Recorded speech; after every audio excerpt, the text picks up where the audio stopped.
Hello, I'm back. I'm live with more book talk and writing talk and card game. Since Spin's not feeling too well, I thought I might as well stream. So yeah, I'm here. I'll give it like a minute or two for people to hop in before I get into the meat of all of this. So let me just fiddle with technology because technology likes to be fiddly. I promise I know what I'm doing. Mostly. I mostly know what I'm doing. Anyway, let's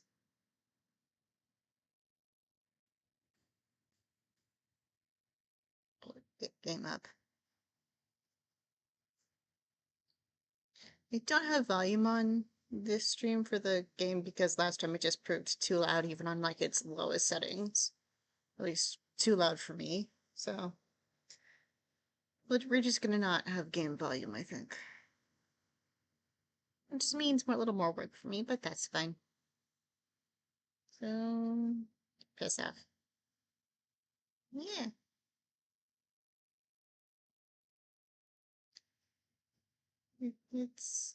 It is what it's gonna be. You'll do. So yeah, doing lots of book stuff.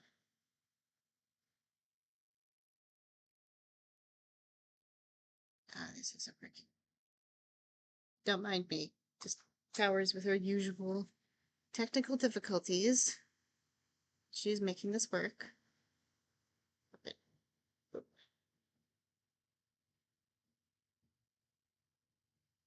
Here we go. That's better. Okay. So as you could probably guess by the title of the stream, I mostly want to talk about character archetypes. Because I think they're neat. I think they're a pretty cool thing. And I mean, it's one of those things where I don't believe that there's such a thing as like a bad literary device, and that's what archetypes really are devices. And I think you can, if used properly and smartly, they can be very, very effective at their job. And I just happen to have a few in my own stories, obviously, because yeah.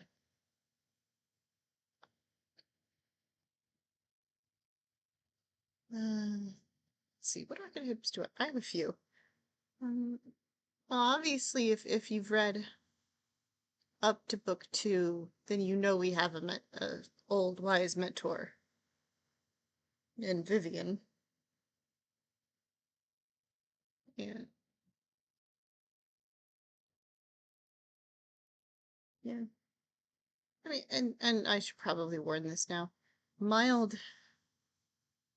mild spoilers for my Tower of Memories books and stuff. I mean, I won't give like the big plot twists away, but I will talk around them. So it's going to be one of those. If you know, you know, and if you don't, then it's not hyper relevant to the conversation at hand. Um, yeah, Vivian is our mentor, and she's also got her stuff going on.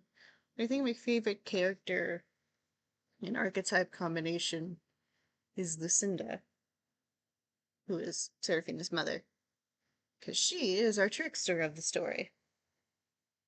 It's not a combination I typically see. I mean, well, sometimes, but usually tricksters not.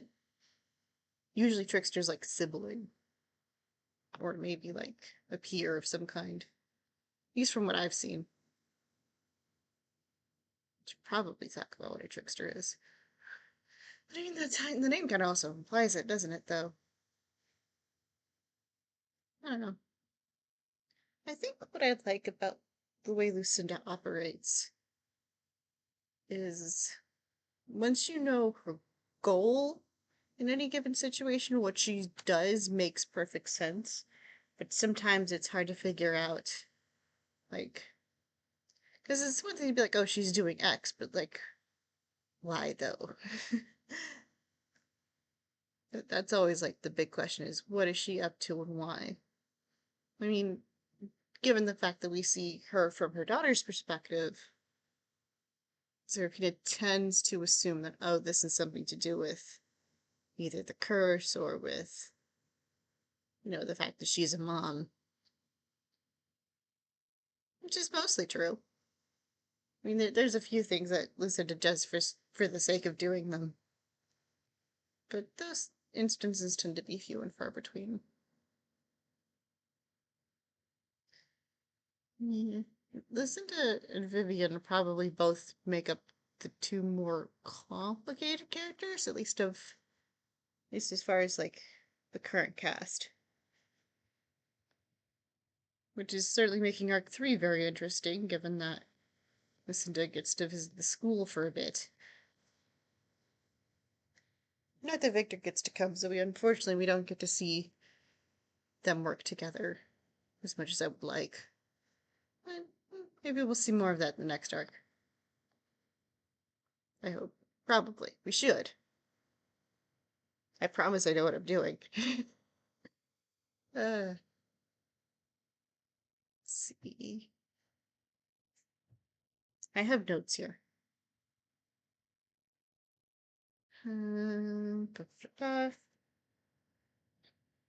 I think what makes like, because from the beginning I always knew that Lucinda is a character with many, many layers of masks, right? Like there's multiple different pieces to her, and which piece is in control tends to be hard to judge on its own. That was the wrong button. Anyway,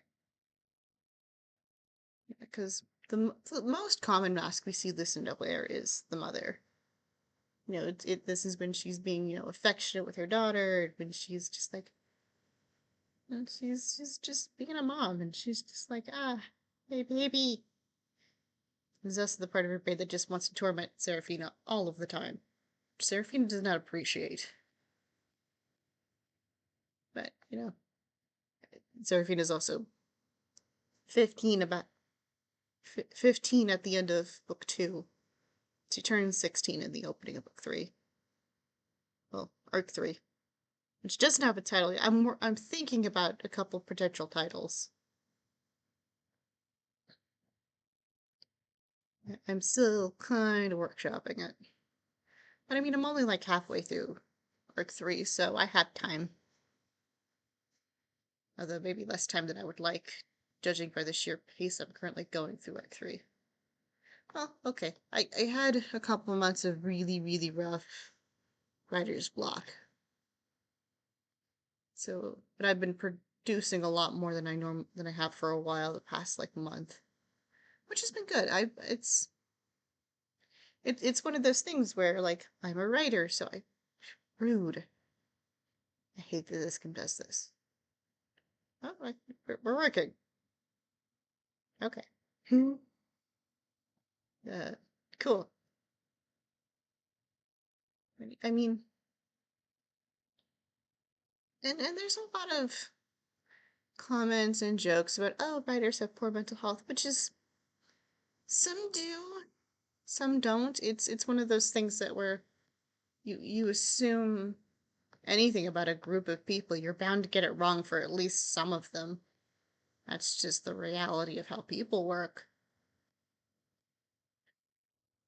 That's why some comments that some people make about certain genres and tropes kind of irritate me, but that's not relevant to today's conversation. I mean, it's a writer. I'm happier, but I'm actively writing and I have stuff to work on. You know, I had a thing that was impeding my progress and my primary goal, and once that mental block was gone, I felt a lot better. That's just how it is. Hmm. I mean, it is what it is.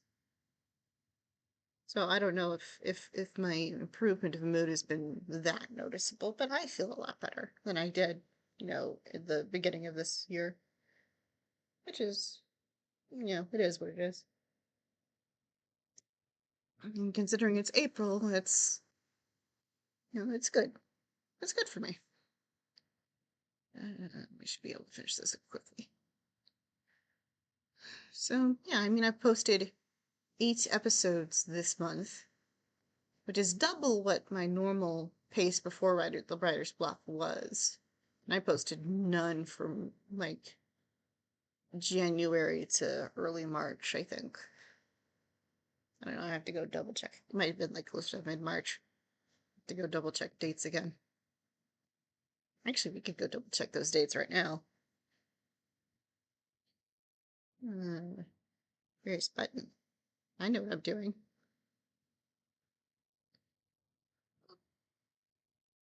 Yeah, because there's no way to minimize this app.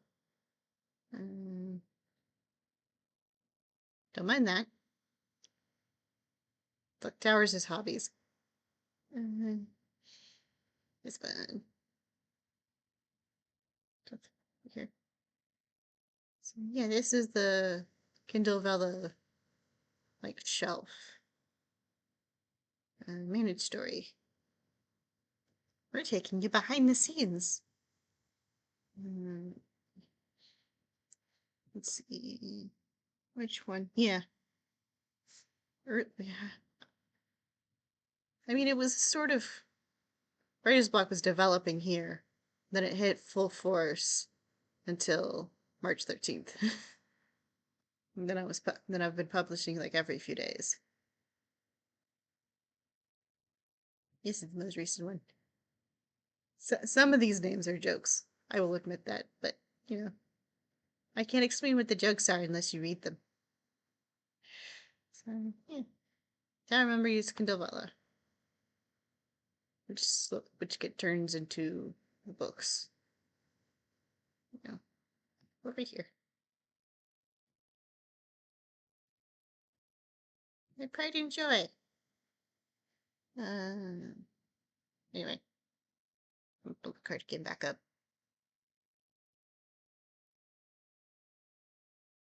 I was probably talking about something else and then I got sidetracked. I apologize. I do that a lot. Especially with nobody here to ask me questions to keep me on track and focused. Piss off. I'm not too big into the PvP of this game. That's not really why I play it anyway. There's you.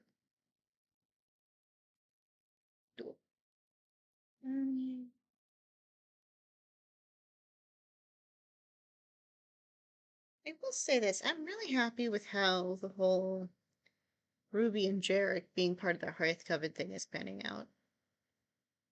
I think seeing them all together really kind of sells the idea. At least it helps when you see Ruby and Lucinda interact. Honestly, I really like Ruby as a character, and I'm glad we're gonna finally get to meet her and see what her deal is, because she does have a deal. She has a couple of deals and things about her. I mean, I wouldn't say my handling of Ruby is perfect. I think it does have a couple of flaws, but I do think I'm ironing them out.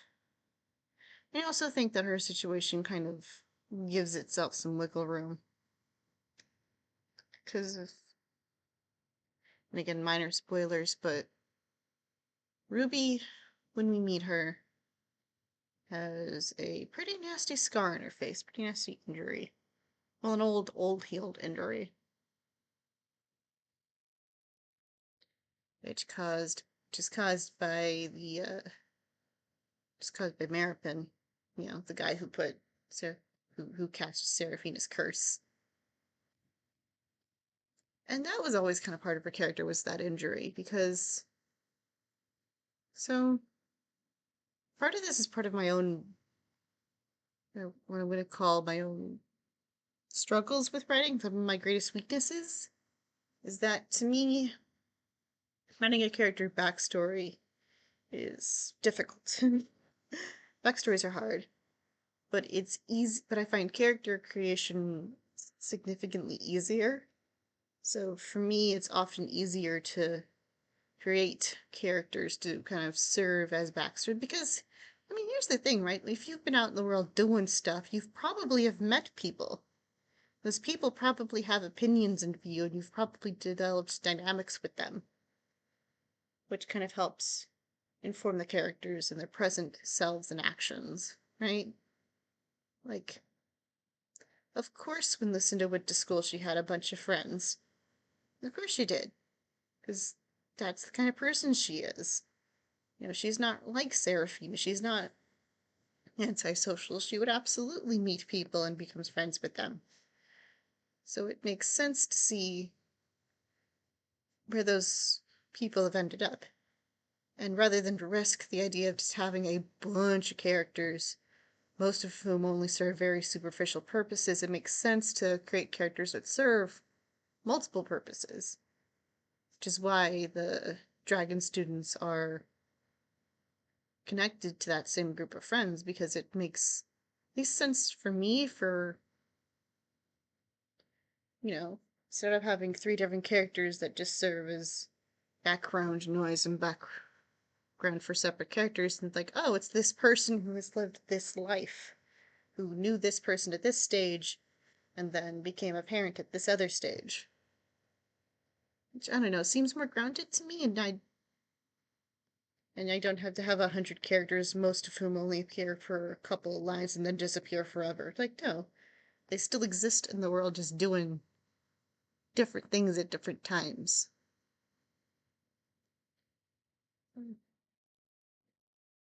Yes.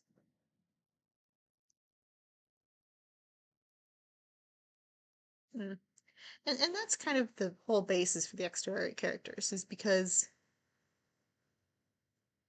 Lucinda needed a backstory, and the Dragon Kid, the Dragon Tower kids need, origin points. So with those two things being the same thing, I feel like just kind of helps. Or at least makes more sense to my brain than like, oh, it's. And I think those connections are really paying off at the current stage of the story. And it also kind of help ties into another like theme I'm playing with, which is this idea of no matter what Lucinda tried, her like, oh, I don't want to use the word fate because I feel like the ideas of fate and destiny are a little overplayed sometimes, especially in like fantasy fiction. But there is a level of inevitability, I think, to Seraphina ending up with the friend group that she has. Like, no matter what Lucinda did, she was going to meet the other dragon students and probably befriend them. So those, 15-ish years of playing the housewife in the human world turned out to mean very little long term, at least as far as Seraphina's safety and well being has been concerned. But not to say that they won't matter at all. Obviously, that's going to have an effect on how Seraphina's turned out. But I also think that stuff like that weighs more on Lucinda's mind than she has let on. Not that she tells me what's in her mind. Seraphina is the only character who tells me what she's thinking at any time. Most of it's just guesswork on my part. And I know some of you who maybe aren't creatives are like, Towers, you wrote the book. How do you not know what everybody's thinking at all at the same time? To that, I'm going to say everybody's creative process is different. Mine tends to be more, let's figure this out as we go, than. Because that's kind of a stereotype that I feel is like, oh, you created the world. You must know every inch of it. Like, no, no, I really don't. I mean, some authors and creatives do. Like they know every inch of every, they know every bit of history for every building and plot of land. But other authors do it differently. I feel like places don't have history. It's just, admittedly, even if I did come up with this deep, rich history, 95% of it wouldn't matter. Because it's not where Serafina's focus is. I mean, I do put lots of thought into the parts that are more immediately relevant. But also, this isn't a fantasy epic, so some of that stuff's just not a requirement for the kind of story I want to tell. And not that that stuff can't be cool.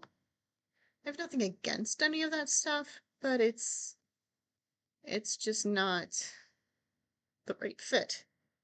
And like I've said before, at least on the last stream, writing is all about balance. And I've chosen to go less on the heavy, deep, rich world building history side, more to go into the or to focus on character building and developing relationships and stuff. Because that's just the story I wanted to tell, right? So that's the story I'm telling. Which, as the creative, it's my right to do that. And I mean, even because all authors have a different way of doing things, even a different way of writing their story. Because some authors will write their story entirely out of order and then stitch it together later. And that does work for them, and I have nothing against them for doing that. Because some authors make that work really well. And others have to write it completely in sequential order, and others still do all kinds of weird stuff. Like, I've seen people like, yeah, I have a 30-page outline for my 100-page novel, and I'm like, hey, if that's what works for you, have fun. And whereas others just like, nah, I made the whole thing up as I went along and then cleaned it up in edits later. Which is to me is valid. And anyone who tries to tell you that that's not at least semi-valid is kidding themselves, I think. Or at least missing the point. And I mean, obviously, I feel like both methods do have their drawbacks. Like, if you're so focused on sticking to your outline, then you might run into problems. Because sometimes you never know what's going to happen until you put the characters, like, on page. Like, you'd be like, and again, this is going to be something that's just like, if you made the thing, how do you not know what's going to happen or how they're going to react? And, like, it's the greatest comparison I can ever draw it to is like when you set up your scenario and put D&D players in it. Like when you're DMing and then the player characters come into contact with your plans, like, yeah, I can try to force the ending I imagined, or I can just kind of let them see what's natural. Because, things change. That's how people are. That's how life is sometimes. Hmm. No, you don't.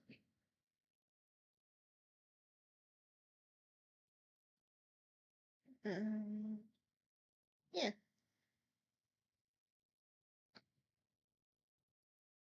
hmm, definitely gonna use that. Yeah, yeah.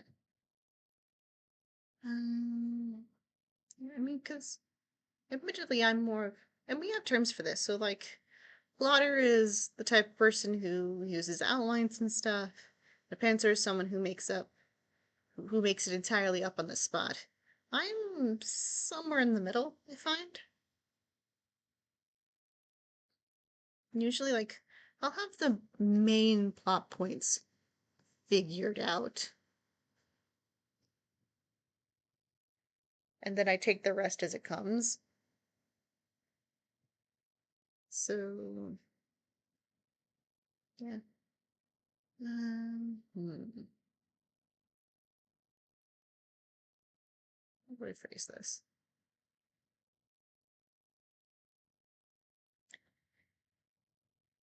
The best way I can really describe my method of writing is it's like planning a road trip. Like, like, oh, we gotta stop here for lunch, or we gotta stop here because we're gonna need gas. But sometimes you're like, Oh, there's a thingy at the side of the road that the map didn't show. Let's stop there for a minute. Or, whoops, emergency bathroom break.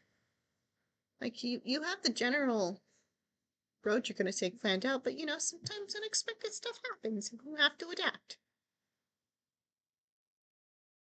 And honestly, I think it what works for me. And what I think, and the thing I like about it the most, or at least the thing I like about my method of writing the most, is I'm oftentimes discovering this world right alongside the main character, right? Like when Serafina finds something, most things are not things I expected to be there because I didn't plan for them to be there. So I knew as much as she did what was going to be there when she, overturns this certain rock or something. Well, for the most part, there's a few things in that forest that I've put there intentionally. And you'll have to read Arc 3 to find out what some of those are. Because I'm not telling. And admittedly, 95% of the stuff that happens in Dragon Tower is intentional. Like, that's stuff I have planned. But that's because of how Dragon Tower works. I have to be very intentional with it. Like a random plant in the forest is less has less moving parts attached to it than certain echoes and characters. And certain characters that only exist as echoes. The freaking Wraith. Yeah, the Wraith stuff's all 100% planned. I'm excited for when we get there. I mean, that's going to be a while. Don't expect resolution to the Wraith stuff for a while. I mean, it's one of those things, right? Because that's kind of how I do things. Is I like setting up things and then paying them off either way later or kind of later. And the Wraith's a long-term plan.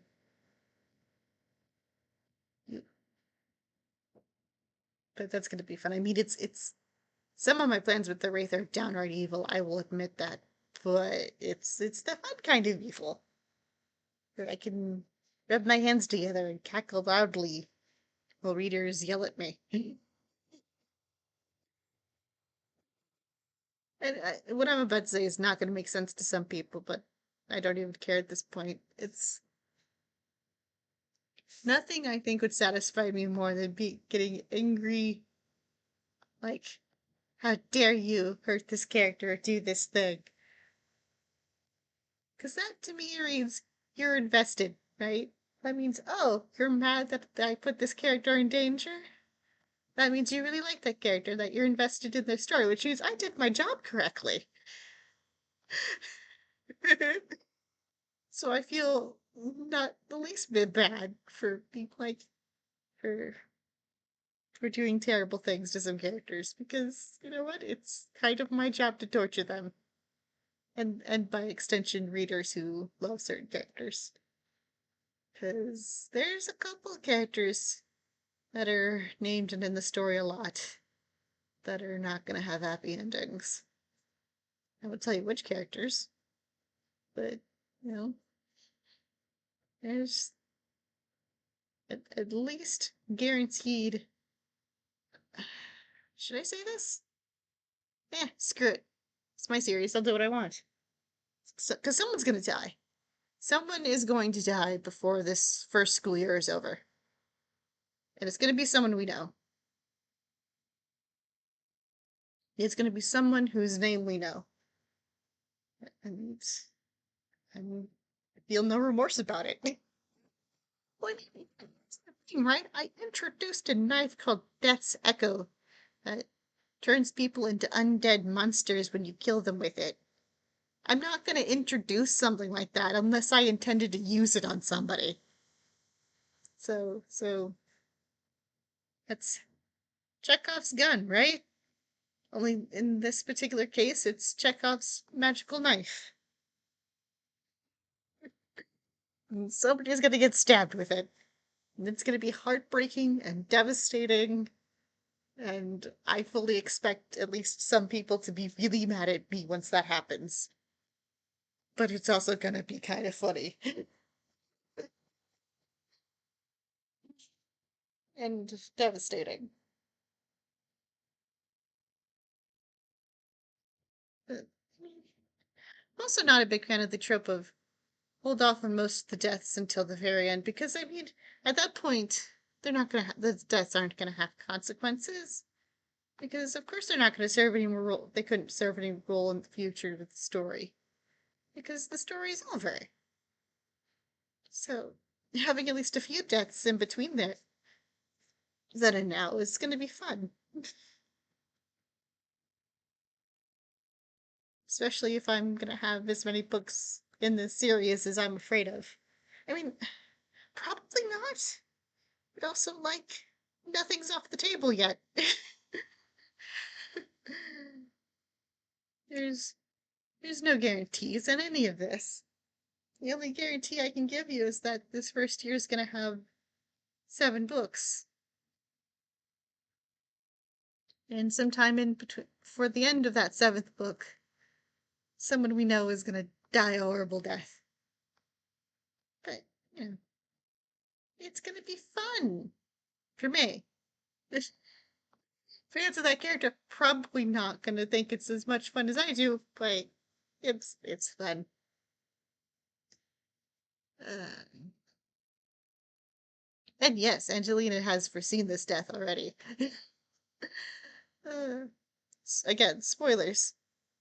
And Angelina, the shaking coffin that Angelina has seen in one of her visions is meant to foreshadow the death that is coming. Because I'm mean. I'm so mean. Well, poor Angelina. She's like, I'm a cinnamon roll. Me, you're gonna have futures of people you know dying. You're gonna have future visions of people you know dying. Because I'm evil in all the best ways. I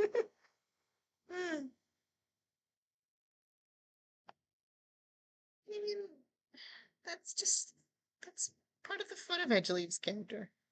Admittedly, Angelina has evolved a bit beyond her initial conception because Angelina's initial role in the story, because all the characters have like purposes and things that they do and goals that they serve, and not just their own goals, but mine as well as the writer. Is a common joke, thread, comment is that a lot of people look at Seraphine and like, you're a terrible pixie. And she's like, yes, yes, I am. And obviously, readers who have just been tossed into this world would be like, what does that even mean? What does being a pixie even supposed to look like? Well, that's where Angelina comes in, is her job is to answer that question definitively. Like, here is the mold from which all other pixies are kind of cast. Like, this is the type of behavior they're expecting when she puts on the bright pink uniform. And so you can kind of see how she's like, nope, she's not that. She is something else. She is her own person. Because she is, well, I mean, she's a dragon. She's not a pixie, so of course she's not going to act like a pixie.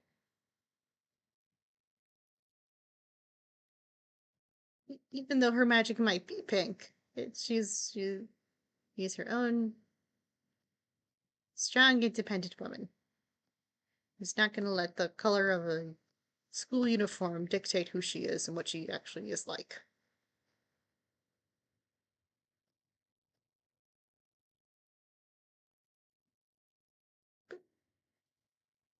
Uh,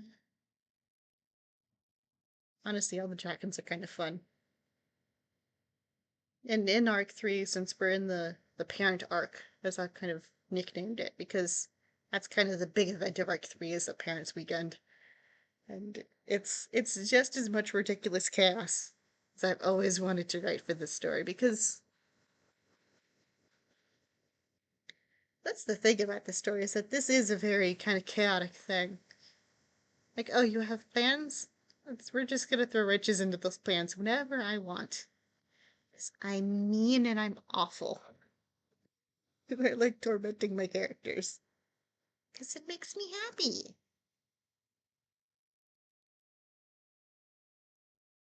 Torturing people for your own amusement is fine if they're fictional and can't feel pain. Uh,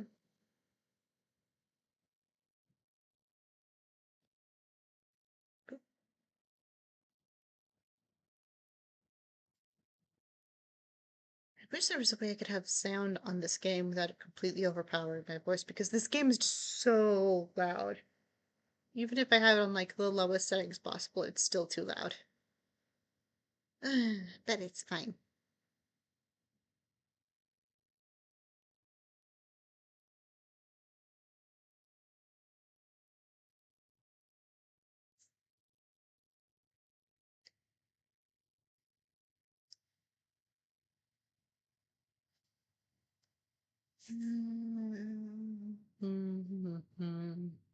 I should have said that, but it's fine. It's gonna attack it, and then it's gonna die, and then I'll be able to summon another butterfly.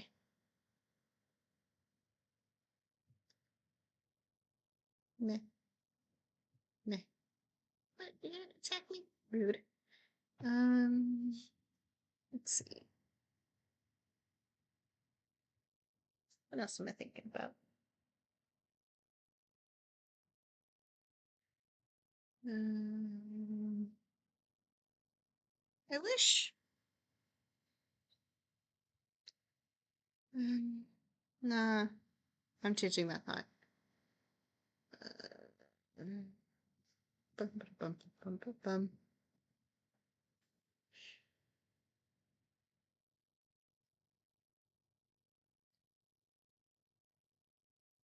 I th my favorite part about my magic system is the two-color aspect to it. Like, yeah, everyone has their primary tower, which is like their kind of primary personality type. But the secondary towers are just as important. And I think that's fun. I mean, also, my magic system can be summed up as pretty colors are cute and fun, because I like colors. That's why the colors on the covers are simpler.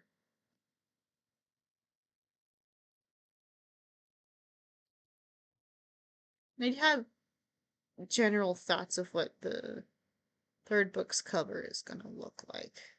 Well, I mean, mostly. I I can't draw, so I will not be the one drawing them.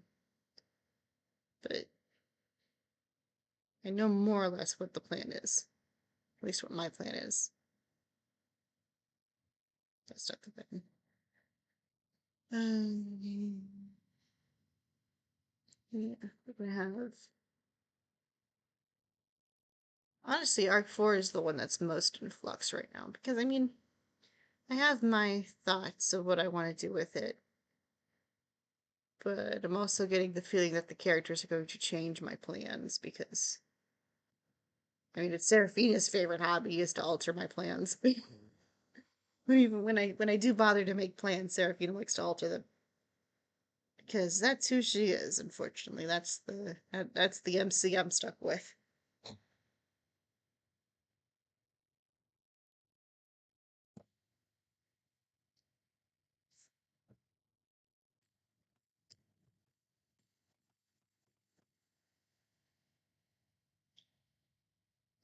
Yeah.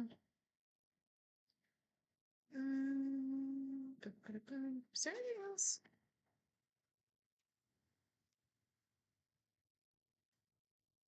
Nah. But none that's on this list that you guys can't see. So yeah. Currently I'm on, as I showed you earlier, I'm on episode 105 is the most recently updated episode. I'm working on 106. It's not giving me much trouble, to be honest. It's coming along pretty nicely, at least shaping up well. I think the character introductions that are gonna happen soon are pretty fun. Because Lucinda has officially met half of Dragon Tower. We're not gonna count Seraphina because that's her daughter. But she's met Jarek and she's met Celica. So it's going to be Russell and Feathers' turn next. Yeah, that's gonna go over. Well, it's gonna be an event. And Seraphina's just like, I've made terrible choices the entire time. She's. I mean, Lucinda's operating under her own agenda. She always is.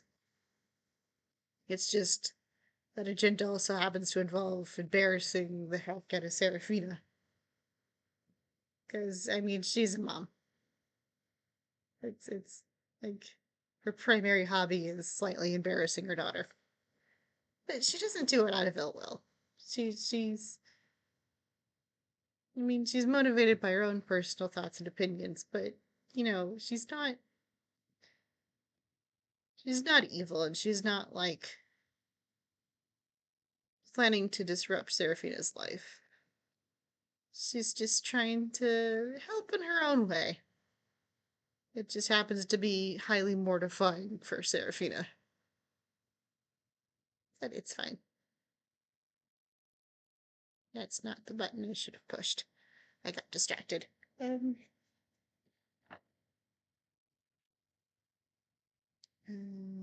Don't care.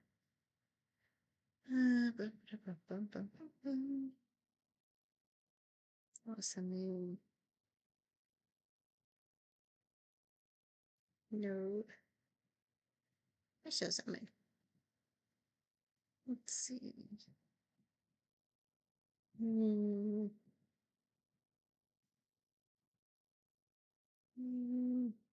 Why not? Boop, boop, boop, boop. What else was there? I have no idea. How long have I been streaming? A while. Hmm.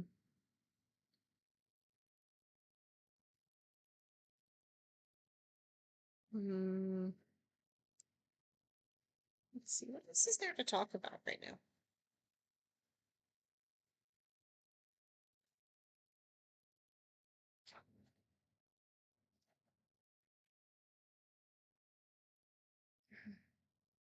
I think one of my favorite playlists out of the bunch, because I have too many, because someone should have taken Spotify from me a long time ago, is the one I made for Dragon Tower. I think that one's probably my favorite. Well, I mean, I also just think it's funny.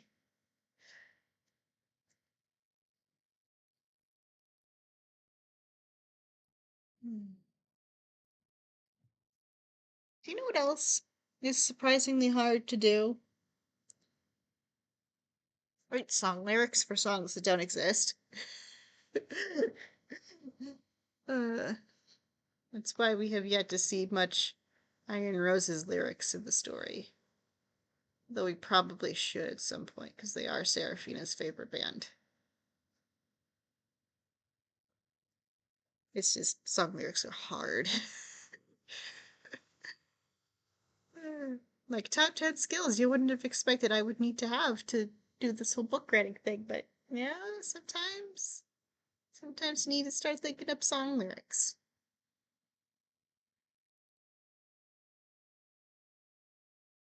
I think that's everything I wanted to talk about for tonight. I don't know. Thank you all so much for thank you for watching. And I will see it's off. Close. I will see all of you next time, whenever that is. I'll figure it out then. And bye bye.